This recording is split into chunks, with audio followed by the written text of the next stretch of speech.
आज हम stock exchange, उसका मीनिंग और फीचर समझेंगे। नाउ स्टॉक एक्सचेंज इतना इंपॉर्टेंट है कि आज हम मुकेश अंबानी को रिचेस्ट मैन इन एशिया बोलते हैं। क्यों? क्योंकि उनके शेयर्स की मार्केट वैल्यू की वजह से। आज रिलायंस के शेयर का मार्केट वैल्यू कितना है? 20 lakh crore. If Mukesh Ambani around 50% own करते हैं तो उसका 10 लाख करोड़ का रईस कौन है? मुकेश अंबानी। एंटीलिया की वैल्यू तो 10-20 हजार करोड़ होगा। सो रिचेस्ट मैन इन द जो वर्ल्ड माने जाते हैं वो किसके दम पर माने जाते हैं?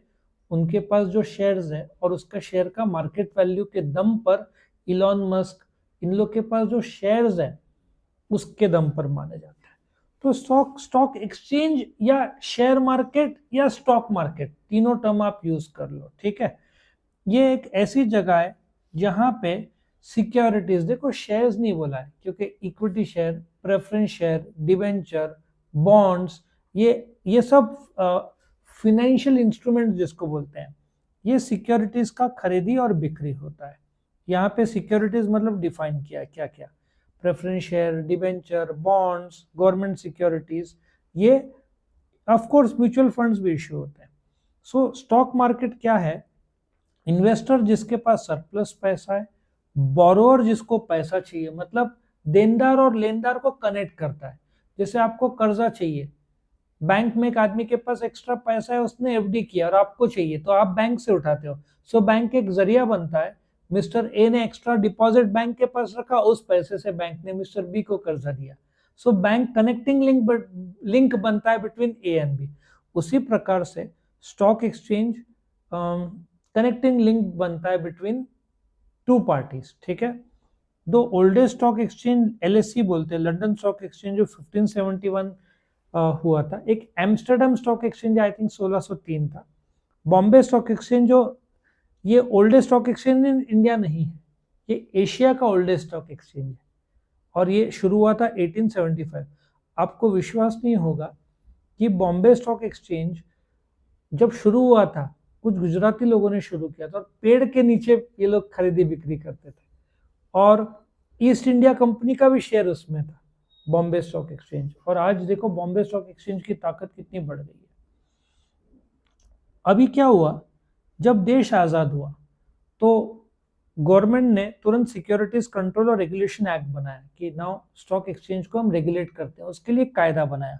और बॉम्बे स्टॉक एक्सचेंज सबसे पहला रजिस्टर्ड स्टॉक एक्सचेंज बना आजाद इंडिया में, भारत में, ठीक है। सो एक एसोसिएशन है, ग्रुप ऑफ इंडिविजुअल्स है जो कंट्रोल करते हैं शेयर बाजार को, buying and selling. Of course share बाजार ही पूरा राजा नहीं है। स्कैम 92 में जो बड़ा स्कैम हुआ था, उसके बाद शेयर बाजार को कंट्रोल करने के लिए गवर्नमेंट ने शेयर बाजार पे नजर और कंट्रोल रखने के लिए किसको अपॉइंट किया था?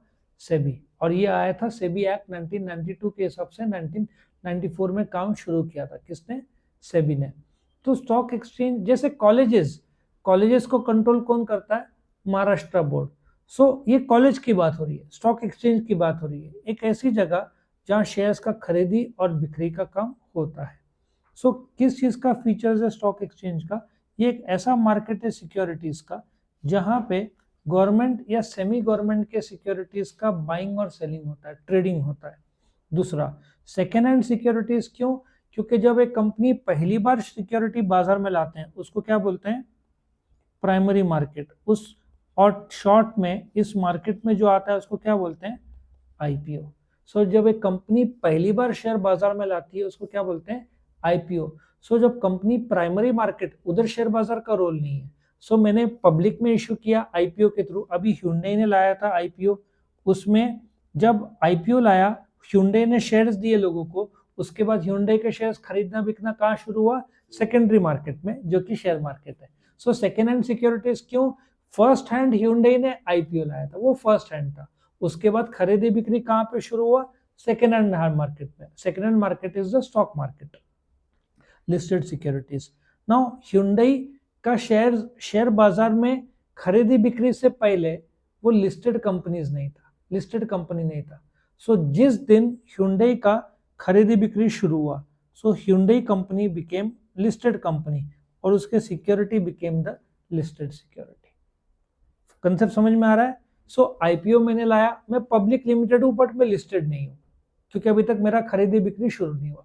बाजार से पैसा आया, मैंने शेयर्स दिया, 2 दिन, 8 दिन लगता है करीबन, 8 दिन बाद शेयर बाजार में मेरा रजिस्ट्रेशन हो गया, खरीदी बिक्री शुरू हुआ। सो 8 दिन बाद मैं क्या बन जाऊंगा? Listed company. आज मैं क्या हूं? Public limited company. आज मैंने क्या लाया? आईपीओ। लोगों से क्या आया? पैसा। फिर मैंने क्या दिया? शेयर्स। कहां पे दिया? डीमैट में दिया। अब कहां पे होगा 8 दिन बाद? अब लोगों को खरीदना है तो मेरे पास नहीं आएंगे, कहां जाएंगे? स्टॉक मार्केट में। ये ऑर्गेनाइज्ड और रेगुलेटेड, क्यों? सेबी कंट्रोल रखता है।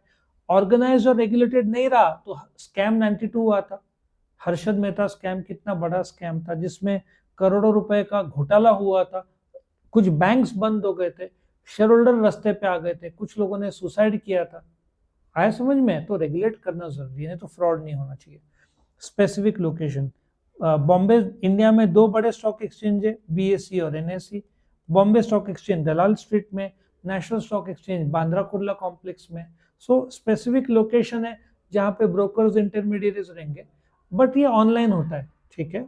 और फिर आप सिर्फ ब्रोकर्स के थ्रू ही खरीद बेच सकते हो, डायरेक्टली नहीं। सो शेयर बाजार है और उसमें ब्रोकर्स है। सो ए सेलर है, बी बायर है, स्टॉक एक्सचेंज में रजिस्टर्ड ब्रोकर्स होंगे।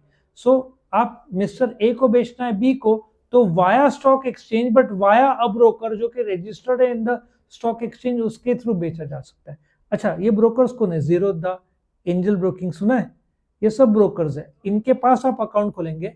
जीरोधा का अकाउंट होगा शेयर मार्केट में, सो वाया जीरोधा आप बेचोगे और उसका अकाउंट एंजल ब्रोकिंग में होगा, दोनों लिंक्ड होंगे और उसके थ्रू। सो आपका मोबाइल नंबर दोनों का अलग है, बट दोनों को लिंक कौन करता है? व्हाट्सएप। सो ब्रोकर्स को भी लिंक शेयर बाजार करेगा और इन्वेस्टर का अकाउंट ब्रोकर के पास होगा।